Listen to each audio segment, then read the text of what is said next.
Mukunda jewels వారి కొత్త brand Purvi light weight లో హెవీ డిజైన్స్ ఈ నవంబర్ 1 కుక్కట్పల్లిలో గ్రాండ్ ఓపెనింగ్. వివరాలకు సంప్రదించండి.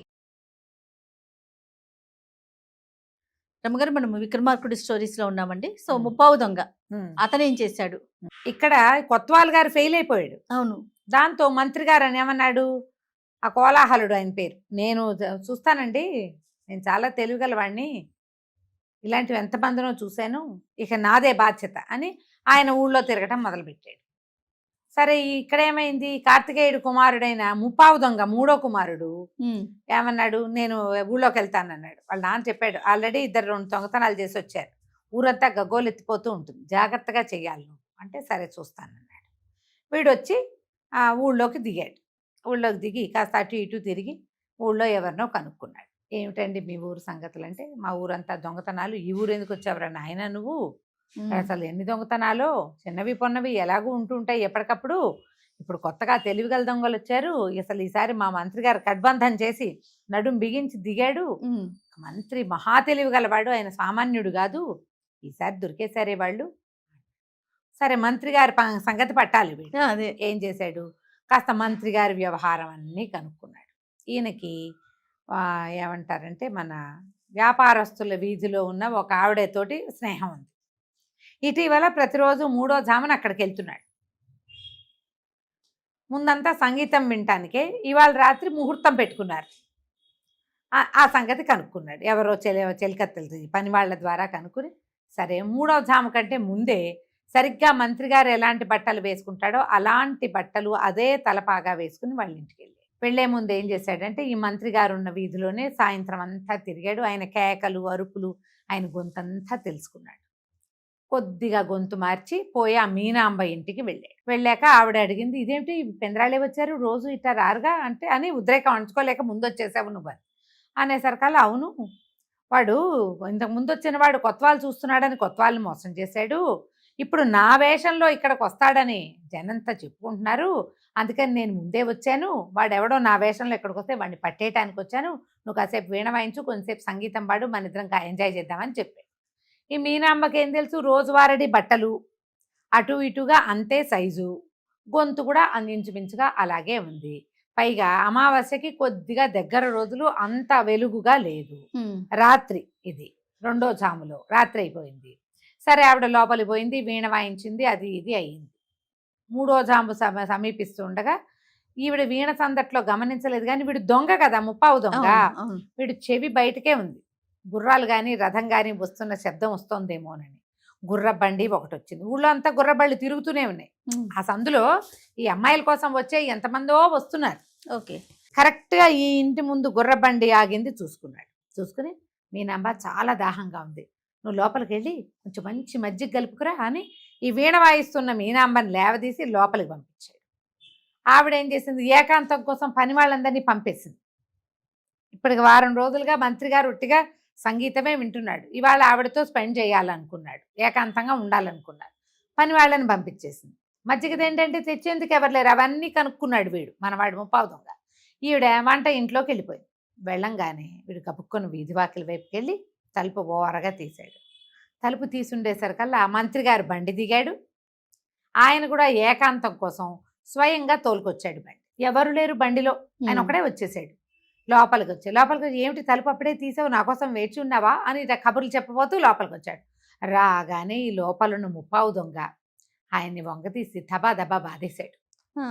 బాధేసేసి ఆయన ఉత్తరం పెట్టి నోరు కట్టేసి ఎరా నన్ను మోసం చేద్దామనుకున్నావా, నేను లేనప్పుడు మా ఇంటికి వద్దామనుకున్నావా, అట్లా 4-5 మాటలు మాట్లాడాడు. ఈయన తేరుకుని నేనే మంత్రిని అనే లోపలే చితక పొడిచేసి మూతికి గుడ్డ కట్టేశాడు. ఆ వాకిలి తీయటానికి ముందుగా హాలు ఒక రవ్వ చీకటిగా ఉంది. ఈయనేమో ఈ వీణ వాద్యానికి మధ్య గదుల్లో ఉన్నాడు.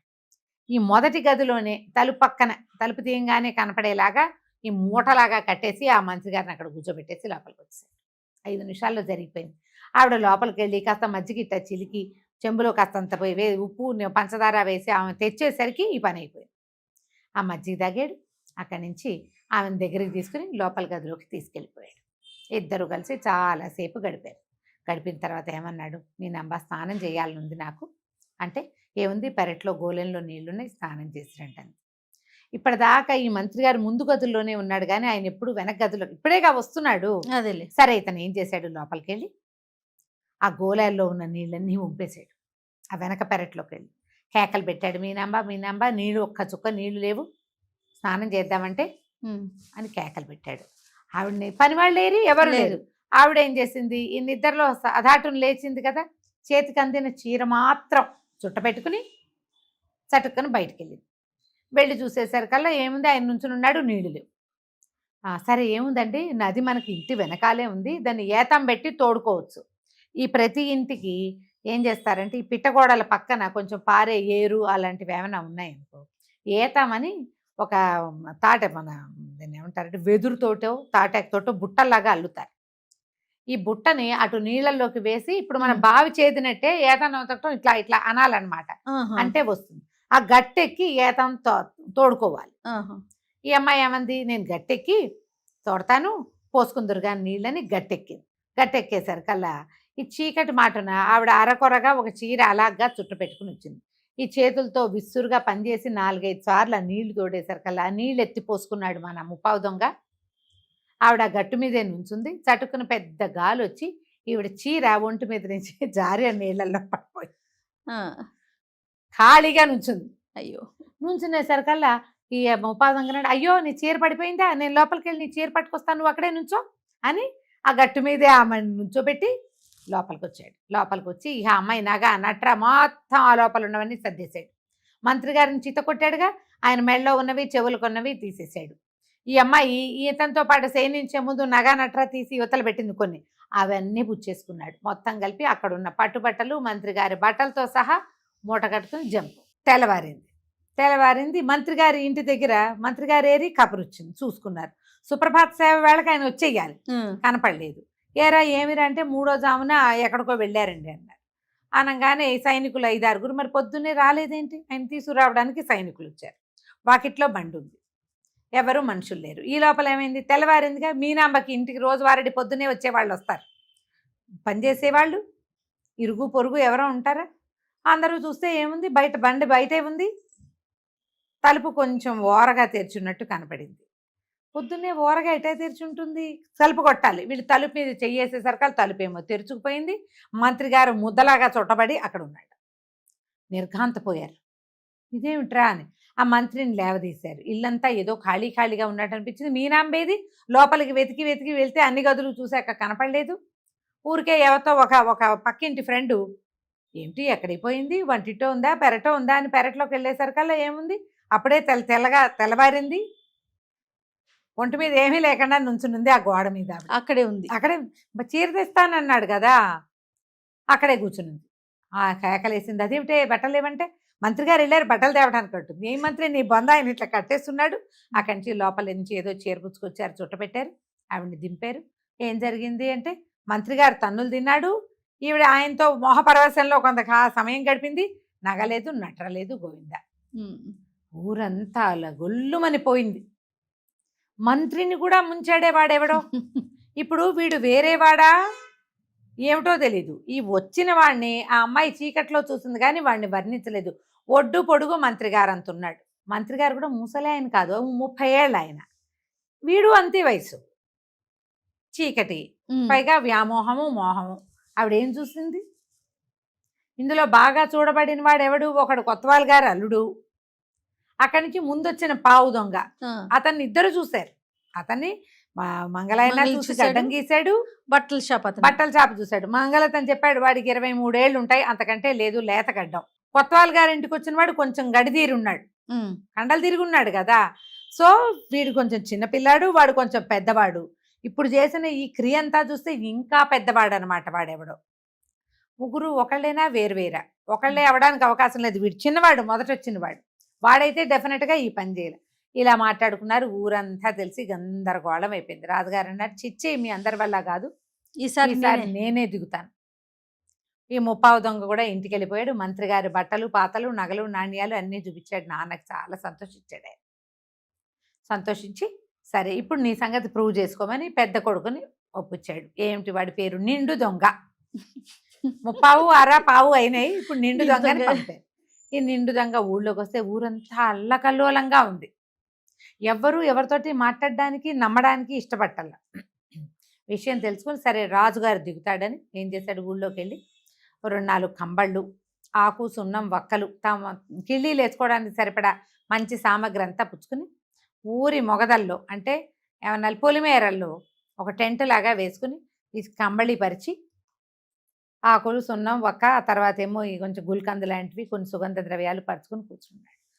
దీపం వెలిగించి పెట్టాడు. రాజుగారు సైనికులతో సహా మొత్తం ఊరంతా పహరా తిరుగుతున్నాడు. కొంతమంది సైనికులు, రాజు తిరుగుతుంటే సరే ఈ ఊరి చివరికి వచ్చేసరికల్లా ఒక డేరా లాగా కనపడుతోంది, అందులో దీపం ఉంది. రాజు ఆశ్చర్యపోయాడు, అవురా ఎవడు వీడు, ఏమిట్రా అని ఆలోచించి సైనికులతో సహా వచ్చాడు. ఎవరో నువ్వు ఏమిటంటే, అయ్యో నేను ఒక సెట్టినండి, అస్సలు మా ఇంట్లో గతి గడవట్లేదు.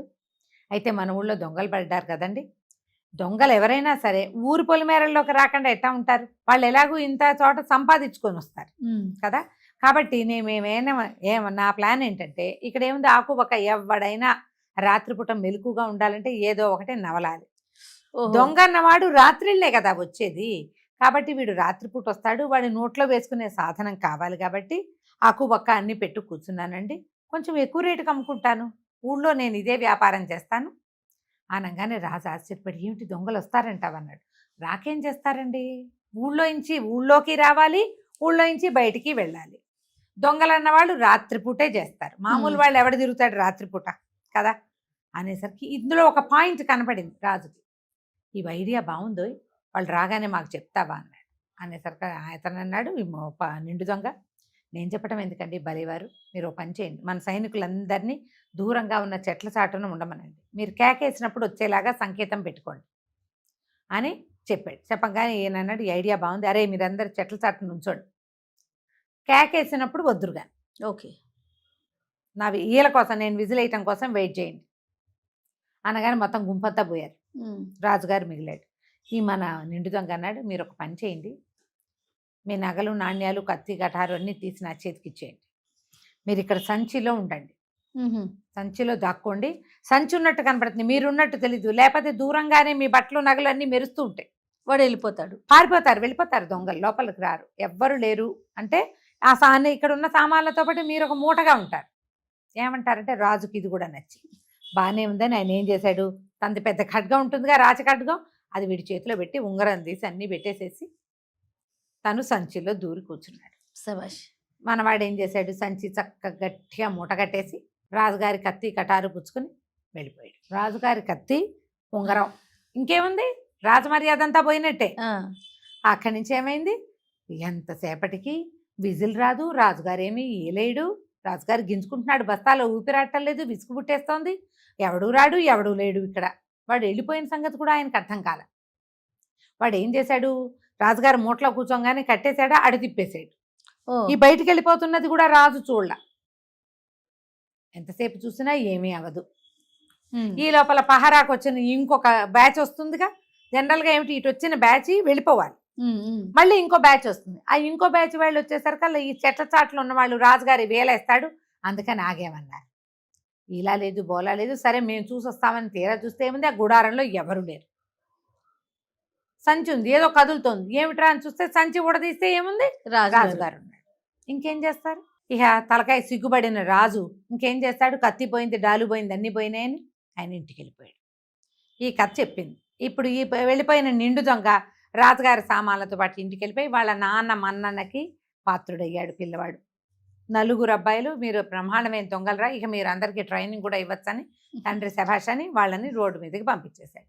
ఇప్పుడు ఈ పయ్యది ఉందిగా మాట్లాడుతుంది పమిట, ఆ పైట గుడ్డ, అదేమంది, ఓ రాజా చూడు ఎంత మంచి కథ విన్నావు, నువ్వు చెప్పు, వీళ్ళలో అందరికంటే గొప్పవాళ్ళు ఎవరు, అందరికంటే తెలివైన వాళ్ళు ఎవరు, రాజు, మంత్రి, కొత్వాలు నా, లేకపోతే నిండు దొంగ, పార దొంగ, ముప్పావు దొంగ, పావు దొంగ, అర దొంగ, వీళ్ళ అనేసరికల్లా రాజుగారు అన్నాడు, ఏముంది, దొంగతనం ఎవరైనా చేస్తారు, వీళ్ళు చూడు రాజు వాళ్ళు ఎంత తెలివిగా ప్లాన్ చేశారో పాపం, వీళ్ళే చాలా తెలివైన వాళ్ళు, చాలా ప్రయత్నాలు చేశారు వాళ్ళు అన్నాడు.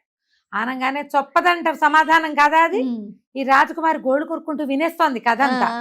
వినేసరికల్లా ఉన్నట్టుండలేచి ఇంకా నయం, వాళ్ళకేం తెలివండి, మీరు సరిగ్గా వినరా, ఇంత మంచి కథ చెప్తుంటేను మీరు సరిగ్గా వినలేదు. అసలు అందరికంటే తెలివైన వాళ్ళు దొంగలు. ఒకడు ఒక కొట్టువాడిని మంగళవాడిని మోసం చేస్తే, రెండో వాడు కొత్త వాళ్ళని మోసం చేశాడు, మూడో వాడు మంత్రిని మోసం చేస్తే, నాలుగో వాడు ఏకంగా రాజునే మోసం చేసేసాడు.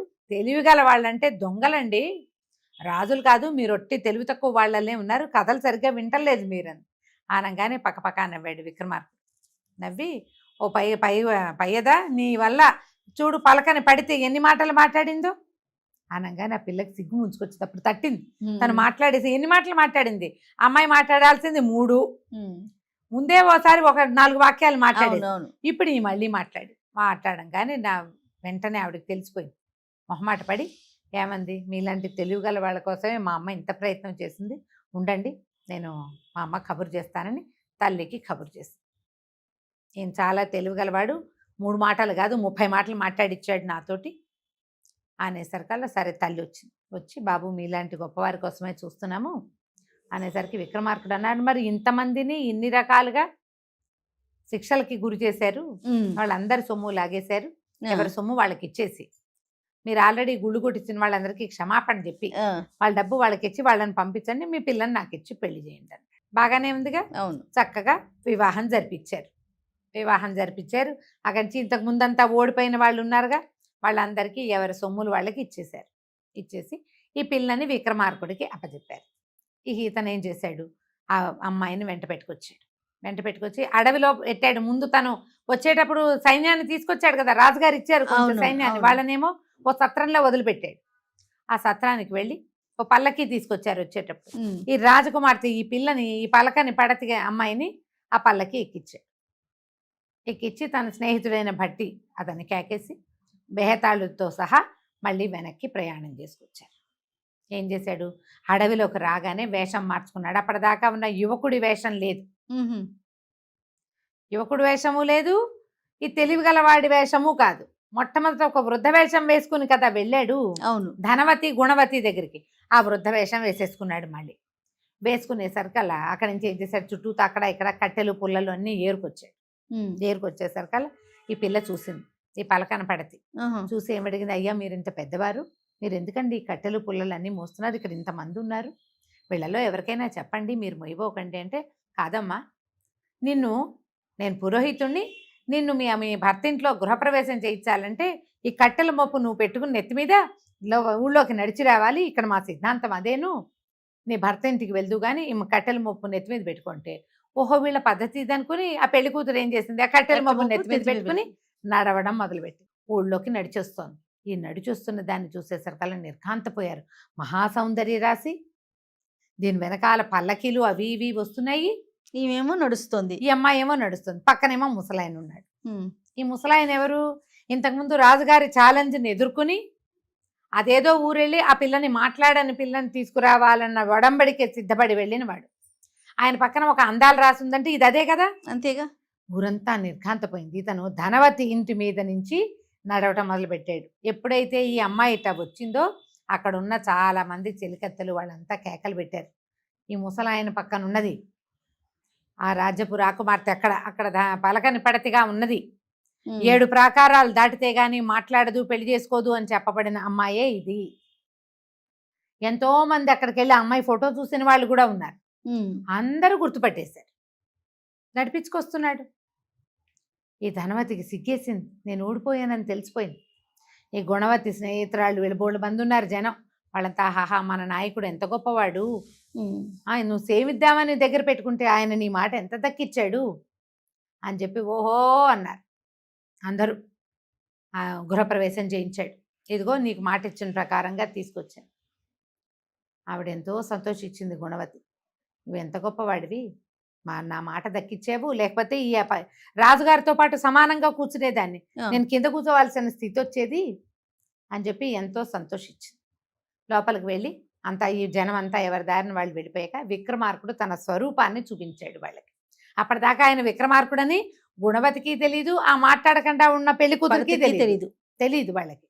చూపించేసరికల్లా ఆయన ఆశ్చర్యపోయి, విక్రమార్కుడు అసలు ప్రపంచమంతా ఈయన పేరు పెట్టి చెప్పుకునేది, ఇంతకాలం నా దగ్గర ఉన్నావు, ఇన్నాళ్ళుండి నాతో నిన్ను సేవించుకునే భాగ్యం లభించింది అని ఆ గుణవతి ఎంతో సంతోషించింది.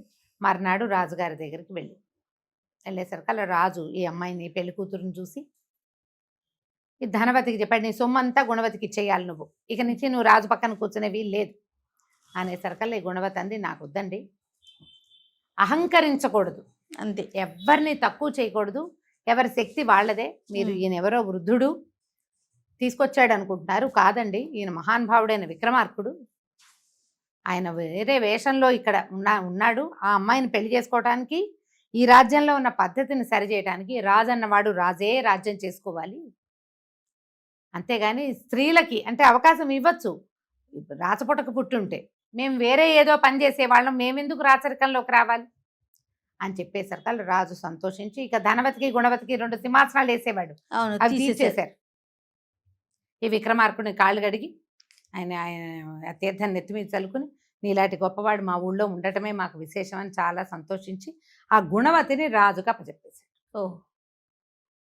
ఈ గుణవతిని ఈ పలకని పడతిని ఇద్దరిని తీసుకుని ఈయన మళ్ళీ తన రాజ్యానికి వెళ్ళిపోయాడు. ఆ వెళ్ళే దారిలోట 2 బ్రాహ్మణులు ఎదురుపడ్డారు. వాళ్ళు ఎదురుపడితే బ్రాహ్మణులు ఇద్దరు, అంటే ఒక బ్రాహ్మణుడు శకునం మంచిది కాదు, 2 కనపడితే గొప్ప శకునం. ఈయన అన్నాడు, శకునం చాలా మంచిది, మీకేం కావాలో అడగండి అంటే, చెరుకో పక్కన అందగత్తెల్ని పెట్టుకున్నావు, ఆ అమ్మాయిలు ఇద్దరిని మాకు ఇవ్వమన్నారు. ఇవ్వమంటే ఇచ్చేస్తానని ఒప్పుకుని 2 అమ్మాయిలు ఇచ్చేసాడు ఆయన. ఇచ్చేసరికల్లా ఇద్దరు ఏడవటం మొదలుపెట్టారు.